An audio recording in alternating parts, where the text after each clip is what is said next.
ఎందుకు రావు కూడా చెప్తాం. దీనికి నేను లాజికల్ రీజనే చెప్తాను. మీరు ఎంత కొట్టుకున్నా కొట్లాడినా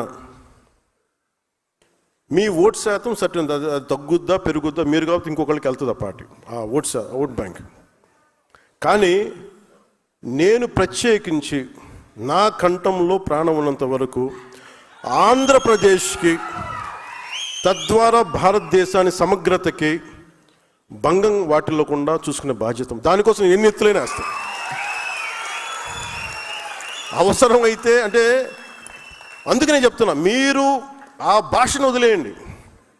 మీరు గొప్పగా మీరు వెళ్ళండి, నాకే ఇబ్బంది లేదు. కానీ మీరు రౌడీలను వెనకేసుకొస్తాం, గంజా చేసే వాళ్ళని మేము వెనకేసుకొస్తాం. తెనాల్లో గంజా రౌడీలను పోలీసులు పెడితే వీళ్ళు వాళ్ళకి మద్దతుగా పోలీసులకు వెళ్ళారు, వీళ్ళు మన జ్యుడిషియరీకి వెళ్ళారు, న్యాయ వ్యవస్థకి. న్యాయ వ్యవస్థని ఈ రోజున ఏదైనా చేద్దామంటే పోలీసులు ఇబ్బంది పడతాం సార్, చేస్తే మళ్ళీ పోలీసు మనకి కేసులు పెడతారేమోనని, జ్యుడిషియరీ కేసులు అవుతాయేమని, జ్యుడిషియరీ మేము సమాధానం చెప్పాల్సి వస్తుందని. మళ్ళీ లా అండ్ ఆర్డర్ మరి ఎలా హ్యాండిల్ చేస్తాం? మరి ఒకవైపు ఏమో జ్యుడిషియరీలో ఢిల్లీ హైకోర్టు అయితే నాకు రిమెంబర్, నాకు సరిగా ఎగ్జాక్ట్ డేట్ గుర్తులేదు, కానీ ఒక ఢిల్లీ హైకోర్టు జడ్జి ఒక ఆయన మాట్లాడింది, ఒక రేప్ జరిగితే అంగచ్ఛేదం చేయండి వాడు చేసిన వాడికి, అంత కోపం వచ్చేసింది ఆయనకి. మరి దెబ్బ కూడా కొట్టకూడదు క్రిమినల్ అంటే మరి ఏం చేయాలి? తప్పు చేసిన వాడిని దెబ్బ కూడా కొట్టకూడదు అంటే మనం చేసుకునే క్రిమినాలిటీ ఎక్కడ ఆగుతుంది? నేరాలు ఎక్కడ ఆగుతాయి? ఒక 10 మంది కూర్చొని, ఒక ఫ్యామిలీ ఒక హోటల్కి వెళ్దామో లేదంటే ఒక బీచ్కి వెళ్దామంటే 10 మంది కూర్చొని రౌడీలు ఏడిపిస్తామంటే వాళ్ళు ఎక్కడికి పారిపోతారు? క్రిమినల్స్ వస్తే, పోలీసులు నిలబడకపోతే. అందుకని మీరు పదవి బాధ్యతలో ముఖ్యంది లా అండ్ ఆర్డర్ చాలా చాలా బలంగా ఉంటుంది. మీ స్థాయిలో మీకు కనిపిస్తే స్థానిక పోలీసులకు, పనిచేసే పోలీసులకు మీరు మద్దతుగా నిలబడండి, బలంగా నిలబడాలి. తప్పులు జరుగుతున్నాయి, కరెక్ట్ చేయండి వాటిని. అంటే క్రిమినాలిటీ మీకు కనుక పెరిగిపోయింది అంటే మటుకు ఈ రాష్ట్రాన్ని ఇంకెవడు బాగు చేయలేడు. అందరికీ భయాలు ఉన్నాయి. వాళ్ళు ఐఏఎస్లు కావచ్చు, ఐపీఎస్లు కావచ్చు, వాళ్ళందరికీ వ్యవస్థను అందరం చంపేశారు. పొలిటికల్ లీడర్షిప్ మెల్లిగా వ్యవస్థను చంపేస్తుంది. అంటే ఒక అధికారి వస్తే, ఒక పొలిటికల్ లీడర్షిప్ 10 మంది అనుకుంటే తప్ప ఏమి చేయలేని పరిస్థితికి వచ్చింది. మీరు అలాగే నేను కొన్నిసార్లు ప్రైవేట్ సెటిల్మెంట్స్ మనం చేయకండి. మీరు ఒకళ్ళు చేయాల్సి వస్తే అది చాలామంది కూర్చోబెట్టి చాలా జాగ్రత్తగా చేయండి. అవి కొన్నిసార్లు ఎవరు లేకుండా మన దగ్గరికి వస్తారు, నేను అర్థం చేసుకోగలను. Private settlements, land disputes. కానీ దాన్ని మీరు అవకాశంగా తీసుకొని, మన పదవులు అవకాశంగా తీసుకొని దయచేసి అవన్నీ చేయకండి. అది ఎందుకు అవద్దంటే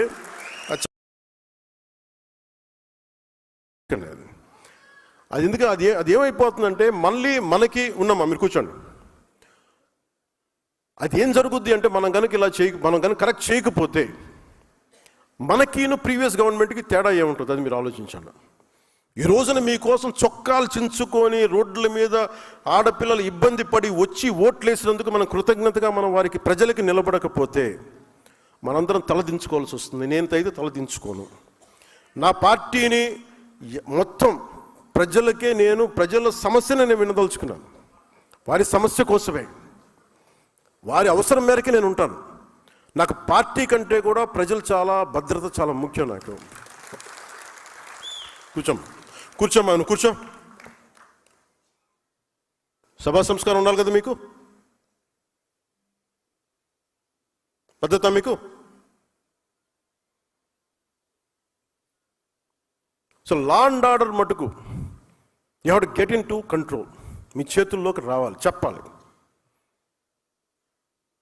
ఇష్టరాజ్యంగా చేసేస్తున్నారు అందరూ.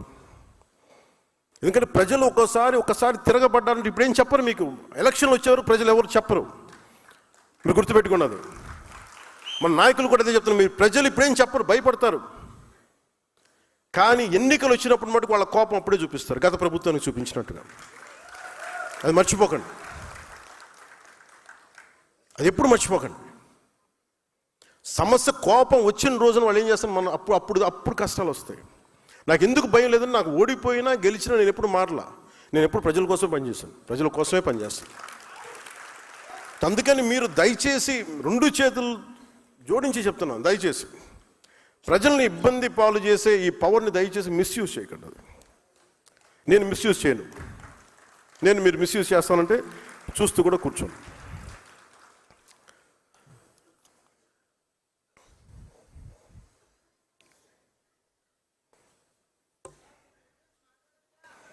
నేను మాట్లాడాలి, మీరు వినాలమ్మా. మీరు మాట్లాడే సందర్భం వస్తుంది.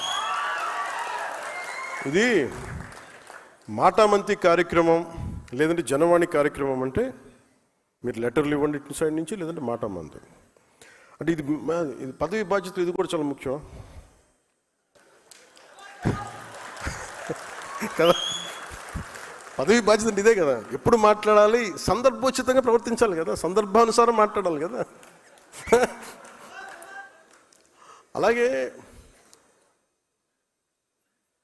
కొన్నిసార్లు నాకు ఏం చెప్తున్నారంటే కల్చర్ గురించి మాట్లాడు.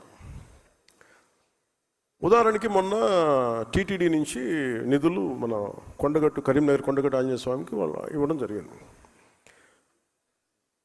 దేవుడు తెలంగాణ దేవుడు, ఆంధ్ర దేవుడు అలా ఉంటారా? తెలంగాణ వెంకటేశ్వర స్వామి, ఆంధ్ర వెంకటేశ్వర స్వామి, అలాగే తెలంగాణకు మన తమిళనాడుకు సుబ్రహ్మణ్య స్వామి, ఆంధ్రాకు మన మోపిదేవి సుబ్రహ్మణ్య స్వామి, అందరూ ఒకటే. రకరకాల స్థానాల్లో నమ్మకాలను బట్టి ఉంటారు. ఇవన్నీ అంటే మీకు ప్రాంతీయతను విస్మరించడం అంటే ఇవన్నీ కూర్చోబెట్టి మీకు స్థాయి, మానసిక స్థాయి పడిపోయే కొద్దీ ఇలాంటివి ఎత్తుకుంటే కొన్నిసార్లు తప్పులు ఉంటాయి, తప్పులు కరెక్ట్ చేసి ముందుకు వెళ్ళాలి తప్ప అక్కడ ఆగిపోకూడదు. మిగతా వాళ్ళు ఎవరైనా మాట్లాడితే మీరు అలాంటి డిబేట్స్లో మీరు వెళ్ళకండి. పదవి బాధ్యత కింద చెప్తున్నా, అలాంటి డిబేట్స్కి మీరు వెళ్ళకండి. అని ఇవన్నీ ఎందుకంటే భగవంతుడిది హైందవ ధర్మం ప్రపంచంలో ఏ మూల ఎక్కడ ఉన్నా సరే ఇది అందరిది. ఇది అలాగే తిరుపతి బాలాజీకి డబ్బులు రిలయన్స్ అంబానీ గారి దగ్గర నుంచి మొహరుమూరు, ఇందాక నిన్న చెప్పిన ఢిల్లీ నుంచి ఒక ఆడబిడ్డ కూడా వచ్చి హుండీలో డబ్బులు వేస్తారు.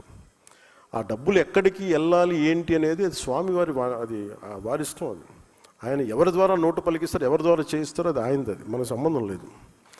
అందుకని ఇది అంటే ఇలాంటి వివాదాల్లో మీరు అనవసరంగా వెళ్ళకండి, నా ఉద్దేశం అది చెప్పడానికి కారణం.